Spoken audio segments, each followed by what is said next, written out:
Live from the Talking Joe studios. It's Talking Joe with Chief and Ben.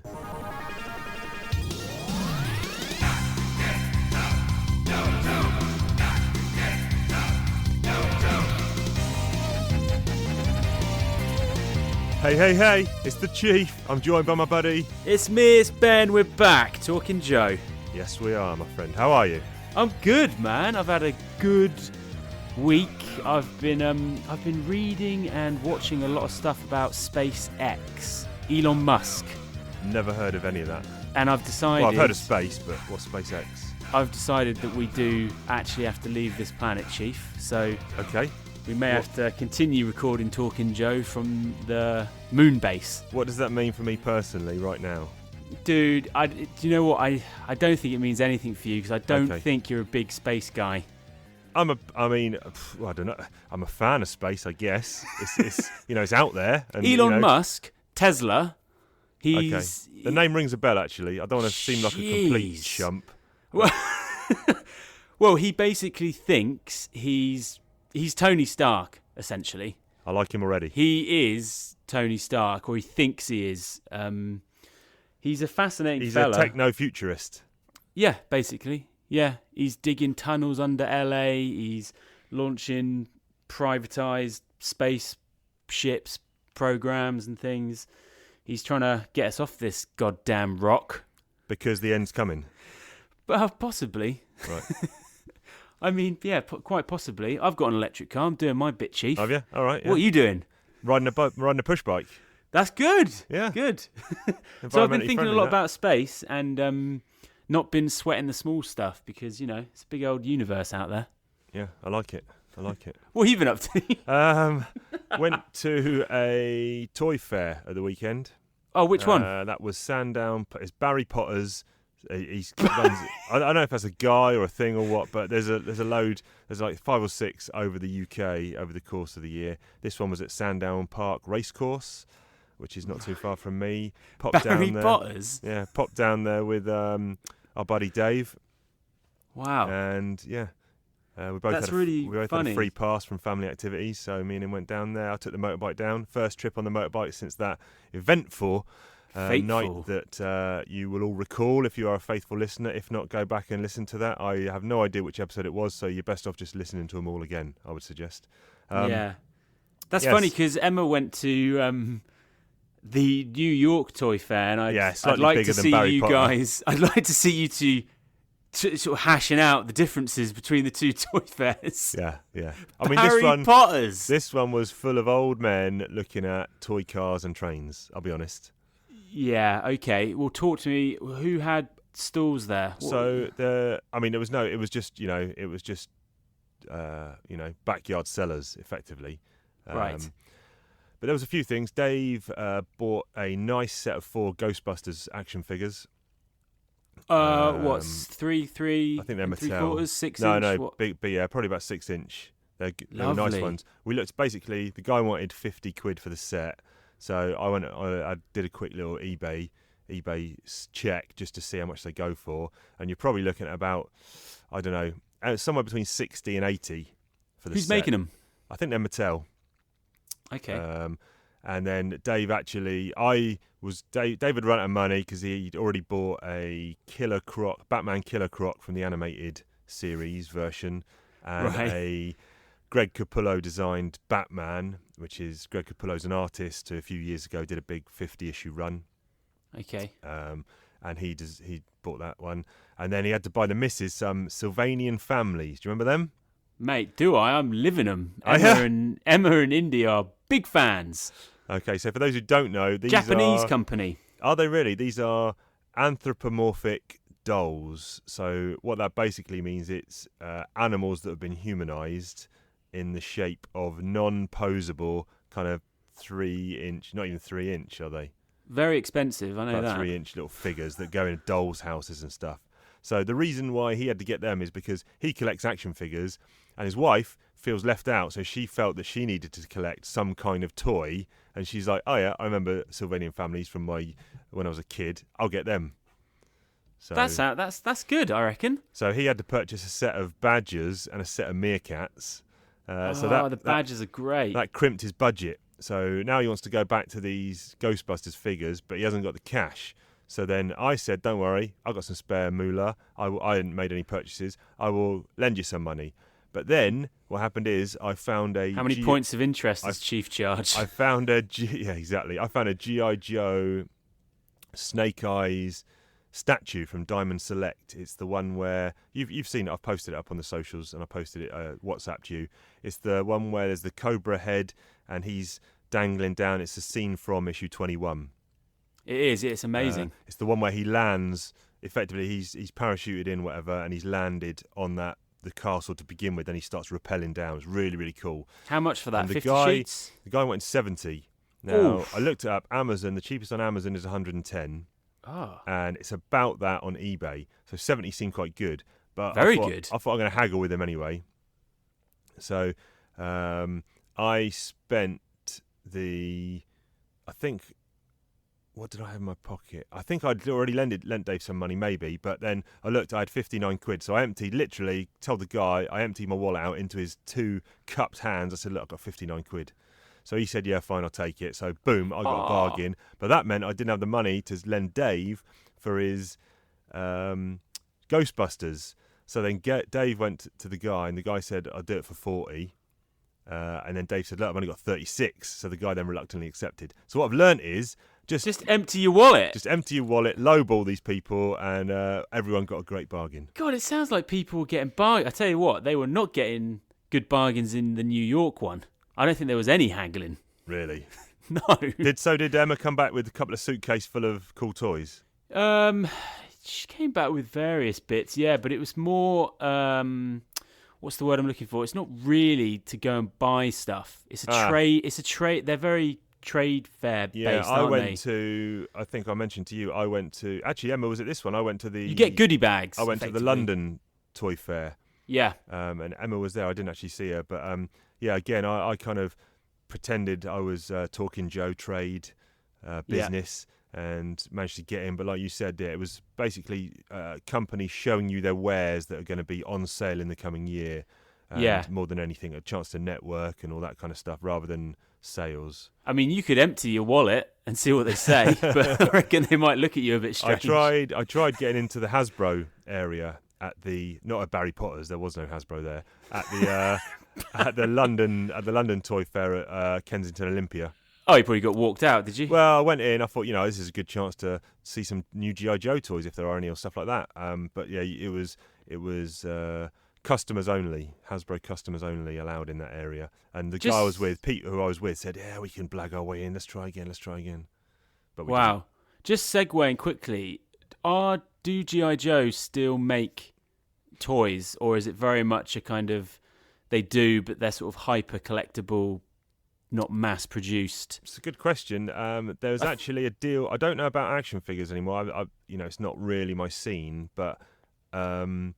Could have fooled me. Just bought a Snake Eyes. Well, it's a statue. Abseiling down. Yeah, it's a bit different, I guess. But okay. Is that posable? There was a deal recently cut with a company called WizKids.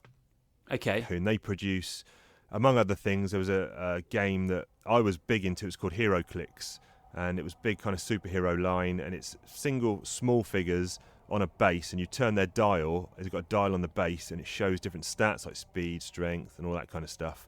And powers and abilities. And they've just, apparently, I haven't read the full articles yet. This was actually released maybe last week.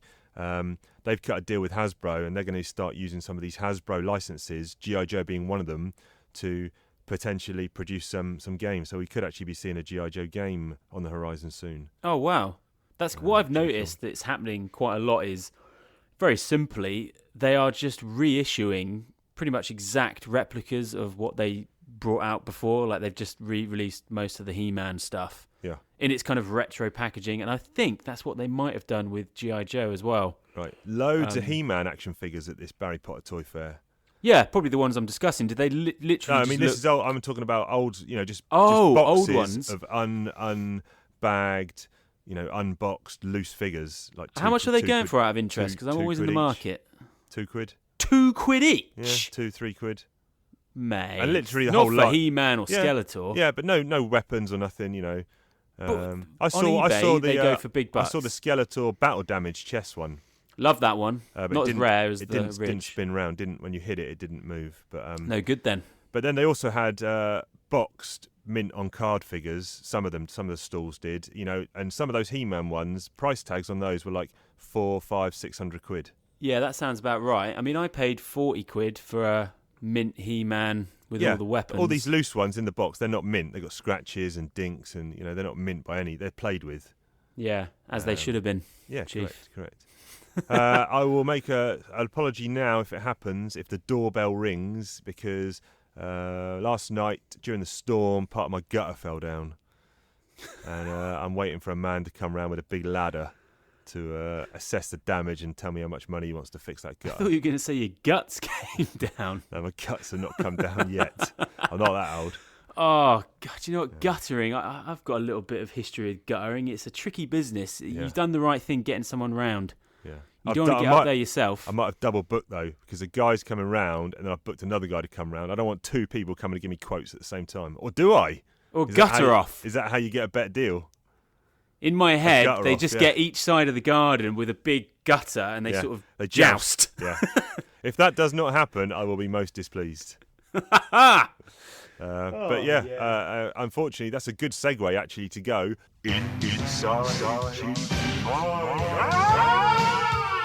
cats. God dang cats! Last summer, we have a little kind of backyard area. It was all paved. There was a wooden garage there that I kept the motorbike in that the previous owner had put up. We decided, look, Evelyn's, she's 3 now. She wants somewhere to play, so we decided get the landscape gardener in. You've let her out. We've let her out of the house. We've demolished the garage. We've put in some real good quality artificial turf. Looks really good. It would have been full Surrey. It would have been too much ball ache to dig up all that paving and not know what was underneath, to know whether it would take grass, and it takes too long to bed in. Anyway, we've gone full real good quality artificial turf, some bedding, flower bed sections, and it looks really nice. So planted some vegetables and flowers. Looks really cool. The problem is recently cats coming in and doing their business in the garden. Orange peel, my friend. Ugh. Orange peel? Yeah, orange peel, dude. Yeah? I mean, that's what my mum did in the 80s. Okay, times might have moved on, but when you said cats might have evolved. That's a little bit tricky for us in the Martin household because unfortunately we had some sad news and we've had to give our cat away. Oh no! We had a cat called Storm. A big bugger he was, like a sort of a pedigree British blue, like very cute to look at. Yes. He was going for Indy, our youngest. Really? He was basically hunting her. He's I think he'd out-alphaed me and he was in charge of the house. What was that all about? It got so bad that, we were like, we can't live like this anymore. He's going to have to go. So hopefully she doesn't have a cat phobia now. Well, no, it was difficult though. I mean, there were tears. So anyway, at Christmas, when we had a Christmas tree, he was going in the tree loads and we Googled it and the orange peel thing came up. Something to do with the... I don't know, the smell, I guess. Okay. And it does work.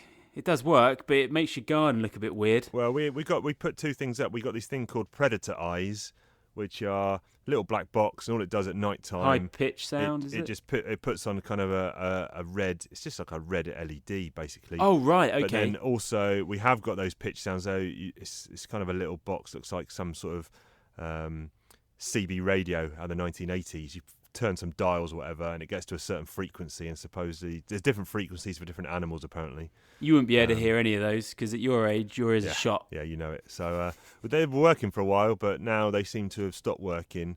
So yeah, maybe you're at war with the cats. Cat evolution. Yeah, I don't mind cats. I had cats in my house growing up, but I'm just generally not a big pet guy. I don't understand it. Well, nor was I. They had to convince me. It took 2 years for me to okay the cat. It's just another thing for me to take care of. Yeah, and also it's difficult going away and stuff like that. Especially dogs. I don't get I like dogs. I've got nothing against dogs. Big fan of dogs, but I would never have a dog because, like you say, how do you can't go away on holiday. You got to put it in kennels, or you got to do this. It's like another kid. I think a lot of people who get them, it's a substitute kid almost, isn't it? Yeah, I'd have an easier time talking about having another kid than a dog. I think a dog is more work. It just takes away all of your spontaneity. You can't do anything. Crikey. Yes. Talking Joe. Animal haters. Let's talk about some Joe. Before we dig into the issues of the week, just want to let you know that the other day, unfortunately, you couldn't make it. I had a good chat with Mr. Chad Bowers. Now, Chad Bowers is a comic book writer. He has written for Marvel, Image, IDW. He actually did some back matter in the recent Sierra Muerte books from IDW that Michel Fife is doing. He's actually got a section in the back of each one of the 3 issues. Issue 2 comes out at the end of this month, I think. So he's talking about, he's a big G.I. Joe fan, basically. He's written X-Men and Youngblood from Image. And I had a sit-down interview with him. He welcomed him into the Talking Joe studios. We had a good chat. We talked about a few of his books and G.I. Joe in general. And good guy. That's and great. You can catch, we'll play a little clip of the interview right now, and then you can expect the full interview to drop maybe 1 or 2 days after this episode is safely on your device. Hey, it's me, the Chief. I'm here in the Talking Joe studios, and I'm pleased to say we've got our second ever guest on the show. This guy has written for Marvel, Image, IDW, Dynamite, and he's worked on properties such as X-Men and Youngblood. I want to say it's a pleasure to welcome to the Talking Joe studios, Mr. Chad Bowers. How are you, sir? Hey, Chief, good, man. I'm doing great. Thanks for having me. G.I. Joe, were you kind of equal parts cartoon, toy, comic, or was one of them more standout for you? I think I was certainly into the cartoon first because it was on earlier than when I was, collecting comics. I mean, I remember watching that, before I could, I guess, really read very much, I guess. Yeah. But yeah, when I realized that the cartoon might stop, but the comics kept going, I always assumed that the comics, when I was a kid, probably when I was like 5 or 6, or when I first started paying attention to the comics, I remember thinking that the comics were an extension of the show, right? Like the comics were part of the show, right? Okay. And then realizing like when the relationships were a little bit different, when there was like a Scarlet and Snake Eyes thing instead of a Scarlet and Duke thing, yeah. And there were different dynamics to the team and stuff like that. That's when I realized, oh wait a minute, like the comics is the real thing. It's like, So I remember that. I think my first issue that I remember having was 40. Was it 49? It's the one where like Tunnel Rat, and I think it's got Raptor on the cover. It's Tunnel Rat, and I think it might be. That's a little bit later. Yeah, I can't remember what it is. 59 maybe. Okay, yeah, I knew it was something around there. I think. But it's they're like is it the Brawler, the little thing you pull behind it's like the big 4-barreled rolling gun thing. Oh yeah, I know what you mean. Yeah. No, I don't think it's a Brawler. I forget what that thing's called. But anyway, yeah, that particular issue really stands out because I remember trying to like draw that cover because I thought Raptor was Raptor was really cool. Yeah. And remember not long after that getting Raptor, which was pretty awesome. Yeah. Cool. That was a little brief snippet of the interview I did with Chad. Go and check out his work. He did X-Men 92 on Marvel and Youngblood for Image, and also check out his current stuff in the back of the Sierra Muerte book from IDW. Good to talk to Chad, and hopefully we'll get him back on the show later in the year. Now it's time to rank some G.I. Joe comics. Let's do this! Okay, we're talking about issues 45, 46, 47 and 48 of Real American Hero. Whoa. So this spans the period of March to June 1986. Good times were had by all.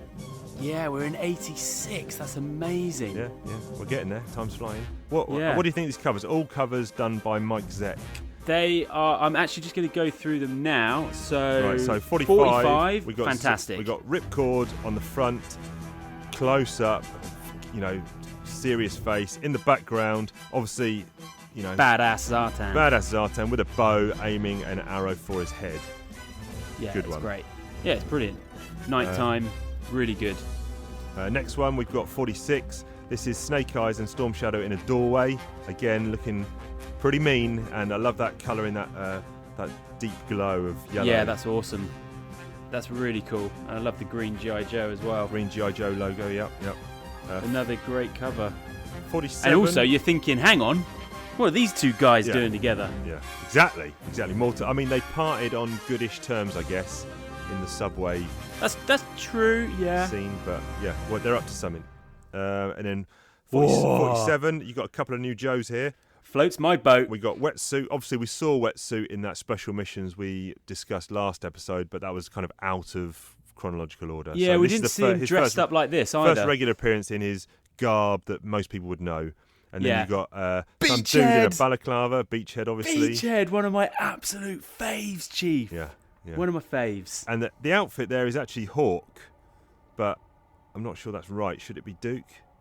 No, because Hawk gets involved. Hawk. No. Well, we'll see when we go through it. I read these issues a few days ago, and I'm already losing track. But they're in a new little vehicle as well, which we haven't seen before. And then 48, big fan of this cover. Zartan on the cover, Gung-Ho in a headlock with his pistol. Clearly, he is inside the G.I. Joe base, the pit. Yeah, that's exciting. 4 crackers there. 4 really not a bad cover between them, Yeah. I would say. Yeah, very good. If I was going to have to pick a fave, I would say, obviously, the sea-based one. Oh, right, okay. It's just, that's wild action. Yeah, that is wild action. So this is generally a 4. We're going to class this as one storyline. What's happened here is obviously Cobra has their new island in the Gulf of Mexico, and Ripcord has semi-disobeyed orders and parachuted into Cobra Island. So we'll come on to that. I want to discuss that bit specifically when we talk about the storyline, but that's what's happened. He's gone in there. The Joes end up sending in a rescue crew to get him out. Big kerfuffle with Ripcord and Zartan, which ends up with Zartan back in the pit. And that's kind of the whole how it shakes out. These are 4 cracking issues, Chief. Yeah, these are fabulous, aren't they? I'm very thinking good. Yes, these are going to be very high up on your list. Yeah, definitely. I bet they are. So should we get stuck into it? So let's I'd get say stuck in. The big arc, I think, is the Ripcord and Zartan shenanigans. Yeah, really good, because that takes up the most of issue 45 anyway and spills over into 46. Yeah, it's interesting. Ripcord, he jumps out and goes down, and you think he's going off grid, but it kind of turns out that the up top G.I. Joes were kind of hoping that he was going to do that. Yeah, and the reason sort of almost assuming that he would. Kind of the scenario there is he's in a Sky Striker with Ace. And how good is that panel as well, though? We think that the first one? Yeah, it's epic. Where they're doing the flyover. Yeah, really good. Reconnaissance. They're doing a flyover. They're taking some pictures effectively, and they've spotted something which turns out to be Cobra Terradromes, which are the new They're Cobra building down there, mini man. bases. Oh yeah. There's industry going on, and there's a real cool bit where Ripcord says, "Ace, cabin pressure is dropping. Better check your personal air supply." Roger, Ripcord. Hey, cabin pressure's normal. What? And then he pulls just wanted to make sure you had air. And he ejects. So Ripcord is ejected, and he's now, like you say, going to Cobra Island. But also, General Austin, who's still recovering from his heart attack, is talking to Hawk. And Hawk kind of says, what would happen if a guy made his way onto Cobra Island, and if he were to take a few up-close photos, we'd be forced to send in a rescue team. So like you say, it was semi-orchestrated. But there's a lot of red tape to get through with this Cobra Island thing. They can't really... They can be like 2 miles off the coast of it. They can fly over it. But what they can't do is be on it. Yes. Effectively. The other thing I forgot to mention, one of the other major plot points or synopsis here is the Storm Shadow and Snake Eyes bit. I forgot to mention. They've got word from the Hardmaster. It actually happens in this issue early on. From the Softmaster, Snake Eyes has found out the name of the killer of the Hardmaster. So him and Storm Shadow have teamed up, and they're on their way to Cobra Island in a stolen Rattler to confront the killer. So at this point, we know that the killer is a Cobra individual. I mean, it's hinted at heavily who it is, but still he's not been named just yet. Just hopping back to the Ripcord stuff, I absolutely love all of the panels with Ripcord like parachuting down. Oh, the silent pages, no dialogue. Yeah, close up as and he then, comes. Spending time with him, like he's wrapping up his chute. It's night time. And the actual, we haven't discussed the actual reason he did eject, because his sometime girlfriend Candy, Bongo the bear. Hardly really though. I mean, he's got it bad. He's fallen for her in a big way, and her dad, Professor Appel, is high up Crimson Guardsmen, and they know he's on the island, so he's basically gone to the island to try and find Candy. Yeah, to say he's fallen for a hard is an understatement. I mean, he is terrifying. Yes. Smitten. He is a man on a mission. He is not going to let anything stop him. Yeah. But is a man called Zartan going to stop him? There's a cool bit where Zartan, they say, he's going out on patrol or whatever, and Zartan goes to his locker, pulls out some sort of long, it's almost like a snooker cue case. You're like, what's he got there? Oh, he's going out on patrol, and he's kind of backlit he's kind of silhouetted with this backlight. It's really cool. Yeah, doesn't like one of the Cobra Troopers say, "Where are you off to?" or something? Does that happen? Going for a stroll, Zartan. Yeah. And you're like, you could say that. So he knows someone's out there, and I love all this stuff. This is so good. The cat and mouse they have when they're sort of locked in combat with each other, and Ripcord is he's behind some rubble, and you've got Zartan on the cliff top. Yeah, there's a bit here that I was gonna pick up on. Is it we probably need a no prize if we can explain this in a way, because Ripcord, like you say, he's gone mental. He's got a knife. He's got a big Bowie knife like out of Crocodile Dundee, and he's holding it to this Cobra Trooper's face as if he's going to slice him up. And he's basically saying, "Where's Professor Appel? Where is he?" And the guy's going, "I don't know." And he's literally just going to mash him up. And Zartan has got his telescopic lens. He's zoomed in, and he actually says, "Somebody with a private debt to settle with Professor Appel." So he must also have a parabolic microphone or something to be able to hear what he's saying. But later in the issue, he says, "I wish I had my parabolic mic." So I think maybe he's just got good hearing, or maybe Ripcord's just shouting. I think Harmer's so excited about writing this, he's just running down a hill. Yeah, and he may have. And Zartan actually snags him, doesn't he? He looses an arrow, because in that big long box was a compound bow. Yeah, he snags him. He goes right through the Cobra Trooper. Goes through the Cobra Trooper's neck. And then Cooper Trooper!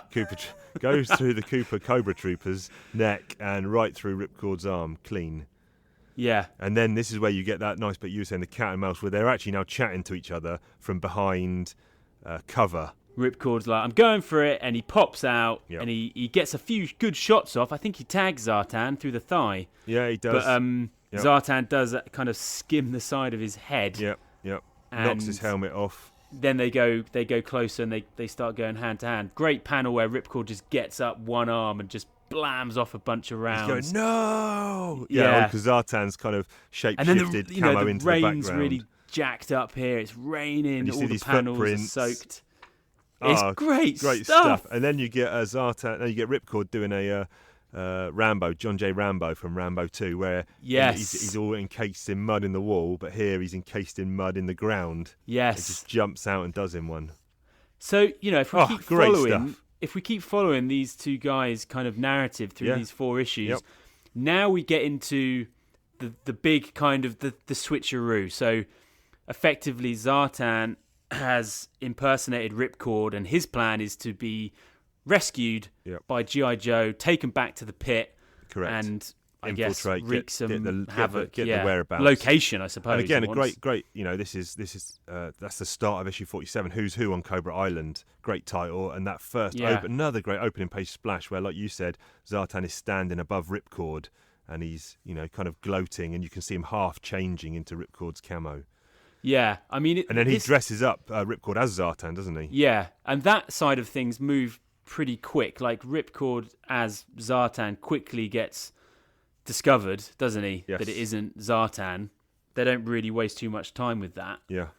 You're that Joe Ripcord that Candy was involved with. Oh, when they take Ripcord back to the Terradrome. Yeah. And then he's like, "This is where Professor Appel, does he have a bit of a change of heart?" Or he's like, "I really need to find Candy." And he tries he tries to help Ripcord. No, because that's right. He finds out that Cobra Commander's been lying to him, because he's been asking Cobra K, "Where's my daughter? Where's my daughter?" And he's been fobbing him off. Now he kind of realises Cobra Commander doesn't know where she is, and he feels a bit betrayed. So he knows that Ripcord is the best chance he's got of seeing his daughter again. So that's why he helps Ripcord escape. Yeah, in that vertical rocket. In the Firebat, yeah. Yeah. My least favourite part of the Ripcord and Zartan stuff, I know is going to be probably your favourite part. Go on. But is the pit stuff. Right, where okay. Zartan is in the pit. Yep. I don't know, just didn't enjoy it. I mean, it's still super amazing stuff, just wasn't into it as much as the stuff up front. Okay, so this is where Zartan, like you say, he's been taken back to the pit. Doc has taken some blood samples and realised that, wait a minute, this doesn't match up. And then Zartan's now on the loose and he starts shape-shifting to different Joes to try and escape. I mean, he was getting the feels even when, on the chopper and like he has to knock him out and he briefly turns back into Zartan and he says something like, whoa, Ripcord looked like Zartan for a minute then, that can't be. And then just thinks nothing of it. Yeah, exactly. So yeah, no, I like all this bit. The Joes, Barbecue starts laying down foam to see the footprints, and Blowtorch is just basically flame-throwing corridors randomly. Could have got anyone. They've got some portable radar units. They've got a guy on the loose, and they're doing all they can to get him. The way that they do get him, I was like, wow, I didn't see this coming. Obviously, I did when I found out what the issue was called, but I was like, we got Sergeant Slaughter turning up, and he just gives him a right-hand haymaker. He gets a good introduction because it's brilliant. He turns up at wherever he turns up, and there's some guys just sitting around, and he immediately takes charge and leads them on a hunt, and then that's where, like you said, he ends up with 2 Gung-Hos at the end of a corridor. 50-50 is it? He's like 50-50 and he punches out the right one, and then in the end he actually says that. He says, Sarge, how did you know it was the right one? He goes, it was a 50-50 shot. I guess if it was Gung-Ho, he'd probably just punched out the other one as well. Yeah, exactly. Also, just quickly, Sergeant Slaughter as a character, is he a unique character or is he 100% based off of the WWF guy? Yes, based off WWF guy. Interesting. Okay, so should we hop back to the Snake Eyes and Storm Shadow stuff? So they're in that rattler. Storm Shadow's kind of said to Snake Eyes, look, it was Zartan who impersonated me and killed the Hardmaster. He's on Cobra Island. Let's take him out. Yeah, okay, Chief. Now, look. I'm just flicking through these pages. The art from Rod Wiggum is just amazing. The art throughout the is whole amazing 4 through issues. all 4. So good. Very difficult to pick out best panels. But look, let me tell you something that stops this arc from getting a 10 from me. Yep. It's to do with the delivery of finding out that Zartan is the guy that killed the Hardmaster. The Hardmaster. I just, I don't need things to be that signposted. But, if I was 10, I think I probably would have needed it to be that heavily signposted. Right. They just kept coming to it, and I just didn't like his dialogue. I was like, he's just explaining everything, and I thought those panels would have been so much more badass if Zartan didn't have any dialogue and just visually cut back to him. I think that was probably a trope of the time of kind of comics, I think so. I think you're right. Storytelling in general, was kind of quite heavy on the exposition. I mean, Harmer doesn't probably do half as much as other superhero books were doing at the time, but I see what you're saying in it was a very sort of fast-flowing storyline, and then that kind of not bogs it down a little bit, but it's like, I know what you're saying. I'm not stupid. I know I worked it out for myself, and there was enough signposts to not have to explain it. I think you still needed the panels of Zartan cutting back to him, and it's like, okay, we're cutting back to Zartan, so I get it. It was just some of his dialogue, especially about the a bow and arrow that can penetrate walls and stuff like that, and a few other bits of dialogue, but that was the kind of one thing that I thought, I can't say it's a perfect issue because there was a few things that I didn't feel like I needed. Right. But anyway, Snake Eyes and Storm Shadow, pretty badass subplot really going on here. Yeah, it's a cool bit where they storm the island, don't they? They get take out the tower, and then they end up in the Terradrome, whatever. I'd love to see that in live action. Man. Oh, fantastic! They're just throwing troops at them, and this is now where Storm Shadow has effectively, you'd think, severed ties with Cobra, because he's gunning down and chopping down Cobra troops. Yeah, and he's got a lot of dialogue, hasn't he? Because obviously he's effectively. He's talking for Snake Eyes as well. Talking for Snake Eyes, but all of his dialogue makes you think that, well, this guy's totally not flipped to become a Joe, but certainly has left Cobra. Yes. Great page here where they find Zartan dressed Ripcord in the fire bat. Professor Appel's about to launch it, And there's a great panel where Storm Shadow's he's got his sword behind him and he's about to cut through the cockpit, through the canopy, and instead cuts down Professor Appel, and Snake Eyes tackles him out of the blast, and then there you go, the fire bats away. Professor Appel's dead. And Storm Shadow was happy to take it there, wasn't he? Yeah, he was like, yeah, I'll sacrifice myself, No probs. We can talk about quickly the Joe's rescue bit, because that's where we get Alpine, we get my God, Beachhead, so wetsuit, we get quick kick, we get the little devilfish, which is the Joe vehicle, we get the sea skimmers, which is Mindbender's little thing. We're getting big hitters for me. These are the big boys. I mean, Beachhead is probably top 5 for me. Really? Yeah, but I'm guessing most of his character how I think of him is coming from the cartoon, but he is such a ball buster in the cartoon. And he's got a real beef about where he falls in the chain of command. Right. But just visually, he is amazing. I'm looking at pages here of the rescue attempts coming, and I'm looking at pages so violent where Storm Shadow and Snake Eyes are cutting their way down to a hydrofoil to escape. The intercutting is so good with the Snake Eyes and Storm Shadow stuff, and then back to the Joes. Because G.I. Joe here, are they breaking the law by going onto this island? Because they're being pretty aggressive. They've been told it's like a no restriction zone, although I think that happens at the end of issue 48 possibly, where Hawk goes to meet the Jugglers, who are a secretive group of high-ranking politicos, and at the end of that they say Cobra Island is now off limits. Flint is aggressive, isn't he? Flint, I love Flint. Yeah, it's a great issue. It is the rain that they're coming up in the dinghy, and it's just like, this doesn't get much better, does it? I mean, how could I have forgot that bit where Storm Shadow has ended up in the water and he's fighting with it's a great bit where he's fighting with eels, as in cobra eels.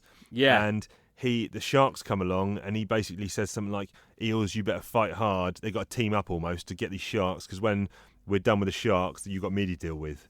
I mean, G.I. Joe, who is it, Hawk or Duke, they're not really that bothered about even attempting to help old Storm Shadow when they see how many sharks are with him. Yeah. Snake Eyes just murks one of the sharks, doesn't he? Yeah, proper. He's coming out of the water, the shark, and you can see him. He's got his knife behind him, and he just does him big time. Oh my God, the panels of Alpine climbing. Yeah. What a great character he is as well. Yeah. They kind of Harmer's very clever here.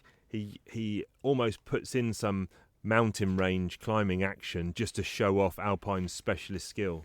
Yeah, when he's climbing up those vertical panels, he's got some awesome kind of eyewear going on. Alpine. Yeah. And Storm Shadow, quick kick as well. Yeah, there's a great panel of quick kick. He's leaping into action. He's got a sword in one hand, a nunchuck in the other, and throwing stars down his belt. Yeah, he's tooled up. I always thought of quick kick as, I was like, if it came to it, Snake Eyes could absolutely hand it to him. Yes. But he was a good character. Yeah. And of course, at the end of this issue, Storm Shadow comes out of the water, and he's greeted by Baroness, who basically shoots him in the heart. Yes. Yeah, she does not hesitate, Chief. No. And Destro, I feel like Destro thought that she was a little bit harsh. Yeah. But they do flag all the kind of stuff that I was thinking. I was like, well, hang on. He can stop his heart rate. He can fool you. And Mindbender clearly wants that body. Yep. He says we can't waste such a good sort of genetic specimen. Yeah, and that is what we'll dig into in the next one. I think just wrapping up this little talk about this run is we'll just briefly talk about Ripcord being back with the Dreadnoks. He's in hospital, dressed as Zartan, and they bought him a get well soon basket, and it's got a 6-pack of grape sodas. Ripper's holding a bunch of flowers, and it's got a little packet of bonbons wrapped up. Classic. They're still under the guise of him being Zartan, and they break him out of the hospital, and then they catch him, they're in a diner, and he's gone out to use a phone box, whatever, and then he's actually called the Pit. Ripcord's called the Pit to basically say, here I am. I'm going to go back to Springfield with these Dreadnoks, and we're going to find the location of the Cobra base. So while the Zartan was trying to get the location of the Joe base, Ripcord's trying to do the opposite for the Cobra base. Where do we begin with our Yo-Jo Colas? It has to be a 9 or a 10 for me. At the moment, I'm undecided. Absolutely. I thought you'd be going a 10, I have to say. I think just a few little... I can't say to me that it's perfect, so I think I have to go 9. But it would be a mighty high 9. Okay. Chief. Yep. I think one thing's for sure, the 4 issues flow like no other 4 issues have done. Yeah, I'm going 10. He's done it. I'm going 10. And I'll place that on the Joe. I know I said I'd tweet out and social media out the ranking list last time. I didn't do it. You haven't tweeted out shit, Chief. I didn't do it. So as soon as we've placed these issues on the spreadsheet, I am 100% going to do it. I do actually. I'm curious because it's going to be easy for you to sort your 10s because there's only. So where does it? Well, what are you thinking? We've both only got 110, which That's is what I mean. We've both got shakedown. So just for the interests of that, is it? You've got to put it above, I reckon. I've probably got to put it above, yeah. Yep. So because this is my number 1 of all time. What joy to reread 4 issues instead of just 1. Yes, correct. So there you go. It's my new top Joe story ever. Oh, Chief, I'm going back. I'm going to go 10. Yeah, I love it. I love it. I think I have to because it's got to be down to rereadability. A lot of it. Yes, I think that has to play a massive role. Oh, it's probably one of my main factors when I'm reading something. What would I rather read again? And Especially, sometimes longer format stories, you're like, I'm not going to read that again just because of the length. But this, because those 4 issues are, it doesn't feel like a long haul. It just feels like 4 fantastic 88 pages of great G.I. Joe stories. So I'll always read and that also again. As a kind of time capsule, it does work very well. You've got everything in there, really, that you're ever going to need from a G.I. Joe story. Yeah. And it's good that, we've both now got 2 10s. One is a single issue 34. One's a 4-issue story. So, whatever mood takes you, I want to read the best G.I. Joe story ever. Do I want to read a single issue or a 4-issue issue? I've got the choice. My time, I'm time sensitive. I'll do the single. If I've got a bit more time, I'll do the 4.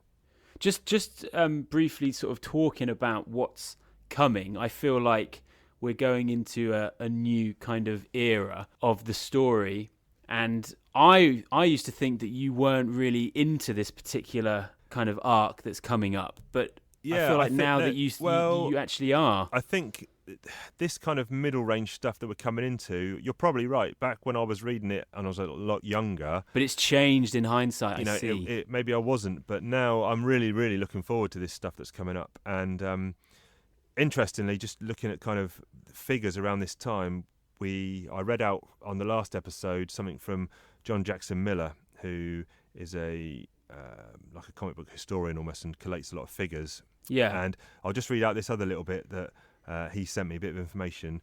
And he's saying, the story of the main series sales is that comic shops wanted nothing to do with it in the early days. Its poor sales were a bit of a running joke at my local shop in 1982-83.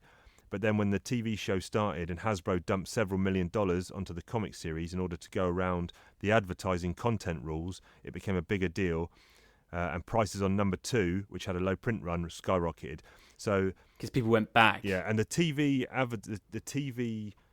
tie-in thing. The TV advertising content rules was something like you had to have at least a certain amount of time devoted to kids playing with the actual toy. And somehow they obviously got around it with showing the cartoon adverts to effectively what they said was, we're advertising a comic with this TV advert, but in reality they were also, then on the next advert break they'd advertise the toy. So they knew the real money was in toys, but they thought we can sneak in a comic book advert disguised as a toy advert.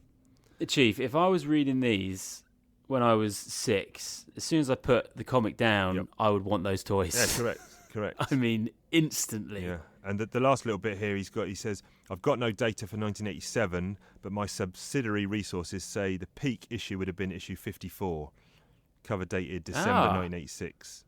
So are we, in terms of, do we feel comfortable saying that is the highest selling issue of G.I. Joe? I'm excited. Possibly, to see what that I'm not sure. Like. And then the last little bit he says, it looks like the peak was before the 1987 movie by a few months. My sense at the time was the addition of Sergeant Slaughter to the franchise was kind of the jump the shark moment for some fans.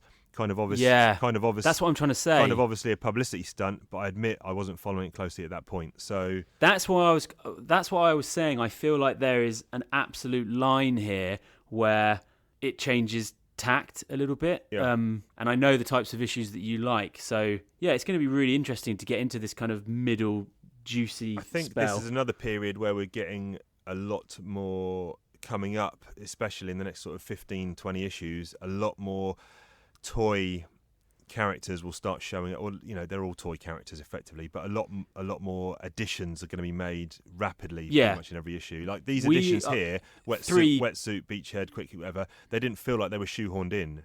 But there will be some that will feel a little bit like, oh bloody hell, he's just putting that in. But that's the magic of Larry Hama. He can take a character that you'd have thought was junk and actually make him fit the story. So, but I almost like the way that he doesn't give you too much time on introducing them, because I think he realizes that it could feel forced, and it's like, let's just do a cold opening in a firefight, and there's a couple new Joes there, and we just get into it. I talk about this, I think, in the interview with Chad, where I mentioned, or we both talk about the fact that a cast of characters, not even the X-Men, has the amount of characters in it that Hama had to deal with in G.I. Joe. He had a cast that was bigger than anything else.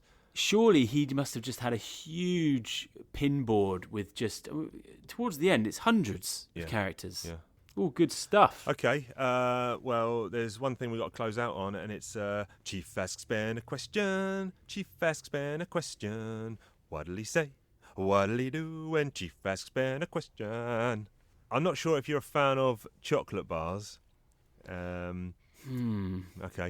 But I was going to say, are there any? What if you've got one of? If you need, you got 60p in your pocket. You need. Dude, I've got one. You got a sugar rush. You need to grab something now, or if you could go back in time and potentially select one that maybe you don't see on the shelves much anymore. Okay. So I don't eat chocolate bars now. Haven't done for, I don't know, 10, 15 years. Wow. But I have a lot of experience in them. So when I was like labouring, working on a building, like construction, to our American fans, I did that for about 2 years. And I personally went on a odyssey that was called the Great Boost Trail. Now, Cadbury's Boost. Yeah. Oh, the glucose. Oh, my God. I went down. I used to have one of those or two every single day for the best part of 2 years. Jeepers. I didn't have any. I just couldn't believe how good that chocolate bar is. Now, can I just interject slightly? Not the green one, the blue one. Okay, so I vividly remember Boost when I used to play American football. It's niche. I used to play American football on a Sunday for Bournemouth Wildcats or someone. Bournemouth. Oh, that's not original. Bournemouth Bears. And I used to, after playing, my mum and dad would pick me up in the cars. I think I was about 16.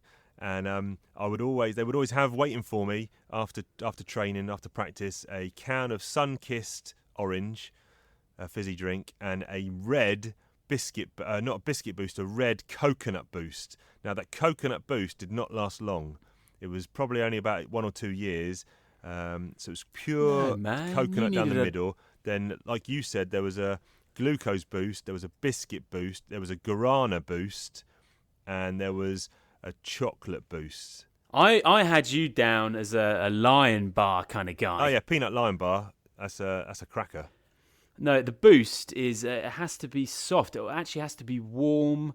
What an incredible chocolate bar that is. Do they still do boosts? I'm sure they must do. Right. Don't know if it ever hit the States, but it's Cadbury's, yeah? It's definitely Cadbury's. And very, very quickly, 30 seconds.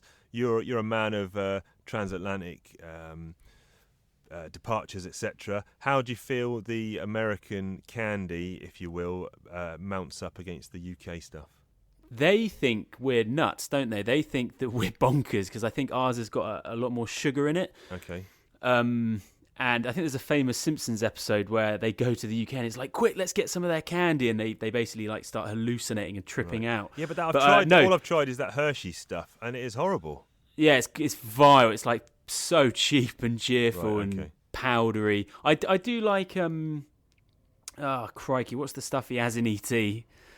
Reese's Pieces. Oh, yeah, I like Reese's Pieces just because of the peanut butterness, because I love peanut butter. But yeah, God, you are a beast for peanut butter. Love it. So yeah, I thought you were going to talk. I thought you were going to ask me what I thought of their airports. Right. Okay. Which I don't think much of, by the way. Okay. Well, on that note, Be with us next week. Be with us next week when we'll be talking more rubbish as normal. We'll also be talking G.I. Joe. We will have, I guess, issues 59, 60, 61, 60... No, 49, 50, 51, 52. We'll do those 4 issues. Also, check out the interview with Chad Bowers. It's a long one. It goes about an hour. I tried to keep it to 40 minutes, but the chat was so good, we just kept recording and kept rolling. And if you listen to the first interview with Michelle Fife, I did a G.I. Joe pop quiz, 4 questions for Michelle, and I do a similar I do a different 4 questions that ramp up in complexity for Chad. Do a leaderboard. Worth listening. Well, it's different questions, but worth listening to hear the answers to those pop quizzes alone. So check out those. Wicked. Chief, I've got 2 questions for you, actually. Okay. One, are you watching the new BBC Alan Partridge show? Question answered, no.